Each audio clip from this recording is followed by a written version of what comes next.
ఈ మధ్యకాలంలో ఈ చర్చి ఫాదర్లు చాలా పేటరేకపోతున్నారు. చాలామంది కొంతమంది ఇష్టానుసారంగా మాట్లాడడం. పవన్ కళ్యాణ్ గురించి మాట్లాడేటప్పుడు ఒళ్ళు దగ్గర పెట్టుకుని మాట్లాడాలరా బాబు.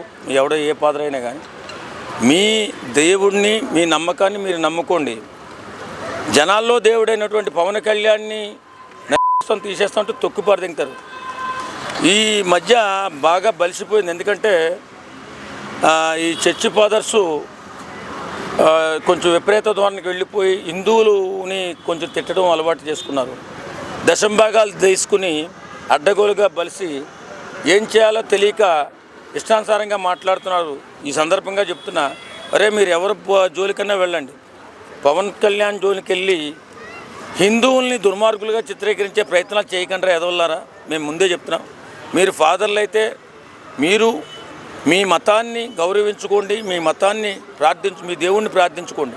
అంతే తప్ప మనుషుల్లో దేవుడైన పవన్ కళ్యాణ్ తిడితే ఒక్కొక్క యోగాన్ని తొక్కి పడదంగే అవకాశం కూడా ఉంటుంది. అంటే రీసెంట్ టైంలో అసెంబ్లీలో పవన్ కళ్యాణ్ గారు కొన్ని మాటలు మాట్లాడారు. అంటే హిందువులం 80% ఉన్నాం ఇండియాలో, మన దాంట్లో యూనిటీ లేదు, వేరే మతంలో ఇలా జరుగుంటే ఆ పరిస్థితి ఈ విధంగా ఉండేది కాదని చెప్పి ఆయన మాట్లాడాడు సనాతన ధర్మం గురించి.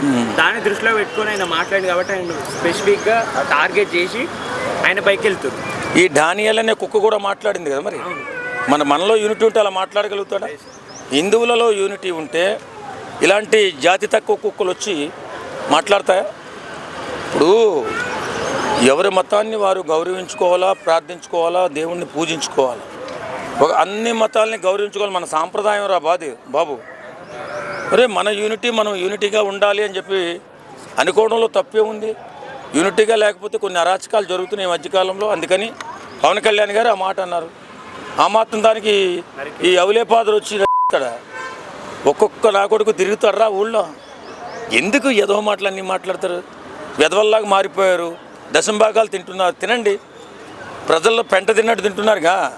మరి దేవుడు లాంటి ఆయన సంపాదనలో సగ భాగాన్ని ప్రజలకు పంచినటువంటి దేవుణ్ణి ఇష్టానుసారంగా తిడుతున్నారంటే మీరు బతుకులు ఏమైపోతాయో ఒకసారి ఆలోచించుకోండి. మా సహనాన్ని పరీక్షించకండి. ఫస్ట్ మా సహనాన్ని పరీక్షించకండి. మీరు ఇబ్బందులు పడకండి చెప్తున్నాం. అంటే ఇది వైసీపీ పార్టీ కుట్ర అని కూడా, అంటే వాళ్ళు most of the people YCP కార్యకర్తలందరూ కూడా క్రిస్టియన్ సామాజిక వర్గానికి చెందిన వాళ్ళు కదా, వాళ్ళ నుండి కూడా చేసే అవకాశం ఉంది, ఆ ఫాదర్ తోటి అలా అనిపించే అవకాశం ఉందని కూడా ఇప్పుడు వార్తలు వస్తున్నాయి. అది ఎంతవరకు నిజం? వాడు గడ్డి తినమంటే వీడు గడ్డి తింటాడా? వీడు ఒక దేవుని నమ్ముకుని బతుకుతున్నాడు కదా. ఉన్న వాళ్ళని అనకూడదని తెలియదా? సంస్కారం లేదు ఎదవకి. అన్నం తింటలా పెంటేమైనా తింటున్నాడు ఆ ఫాదర్ డానియల్ అనే వెధవ.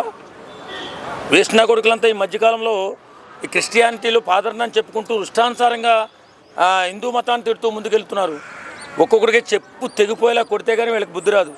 మన దేశ సాంప్రదాయం, నిజంగా మన దేశ సాంప్రదాయం చాలా గొప్పది.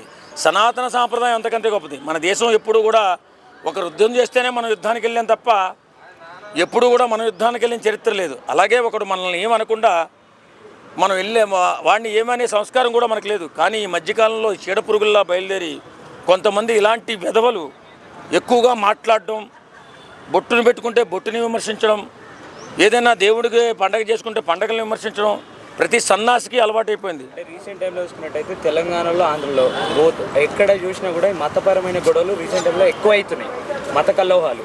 అంటే దీనికి కారణం ఏమై ఉండొచ్చు పర్టికులర్? ఈ సన్నాసులకు తొందరగా పాపులర్ అయిపోవాలని ఆలోచిస్తున్నారండి. చర్చి పాదులు అనేటోళ్ళు కానీ కొంతమంది దుర్మార్గులుగా తయారవి ఇష్టానుసారంగా. ఈ మధ్య ఒకడు అంటాడు, ఆ జిల్లా ఎవరిది, ఈ జిల్లా ఎవరిది, వాళ్ళదండి జిల్లా. ఊరు ఎదవల్లారా, మీ బతికే భిక్షగాడి బతుకు, అడుక్కుదెంగే బతుకు. ఎందుకంటే ఆ దశంభాగం ఇస్తే కానీ బతికే లేదు మీకు. లేదన్న గవర్నమెంట్ కానీ కడుతున్నారా మీరు? ఇప్పుడు హిందూ మతాన్ని మీరు తక్కువ చేసి మాట్లాడే ప్రతి విధవకే చెప్తున్నావు, రే మేము దక్షిణ వేసే ప్రతి కానుక కూడా అన్ని మతాలు, అన్ని కులాల అభివృద్ధికి వెళుతుంది. మీరిచ్చే మీరు చేసేటటువంటి మీ కానుకలు ఎక్కడికి వెళ్తున్నాయి? మీ జేబుల్లోకి వెళ్తున్నాయి. అది గుర్తుపెట్టుకుని పేద ప్రజల రక్తాన్ని తాగుతున్నారు దేవుడి పేరుతో ఇలాంటి విధవలు. ఈ విధవలు మారాలి, ఖచ్చితంగా మారాలి. లేకపోతే వీళ్ళకి తగిన బుద్ధి చెప్పే సమయం ఆసన్నం అవుతుంది.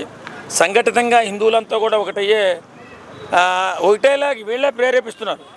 ఎందుకంటే దుర్మార్గంగా మాట్లాడుతున్నారు ప్రతి యధవ కూడా. కాబట్టి నేనేమంటానంటే ఇప్పటికైనా మారండ్రా యధవల్లారా, బుద్ధి తెచ్చుకోండి. పేద ప్రజల సొమ్ముని దశంభాగం పేరుతో తింటూ ఒళ్ళు బలిసి కొట్టుకుంటున్నారు. జాగ్రత్తగా ఉంటే బాగుంటుంది, లేకపోతే మీ పరిస్థితి ఎలా ఉంటుందో ఒకసారి ఆలోచించుకోండి.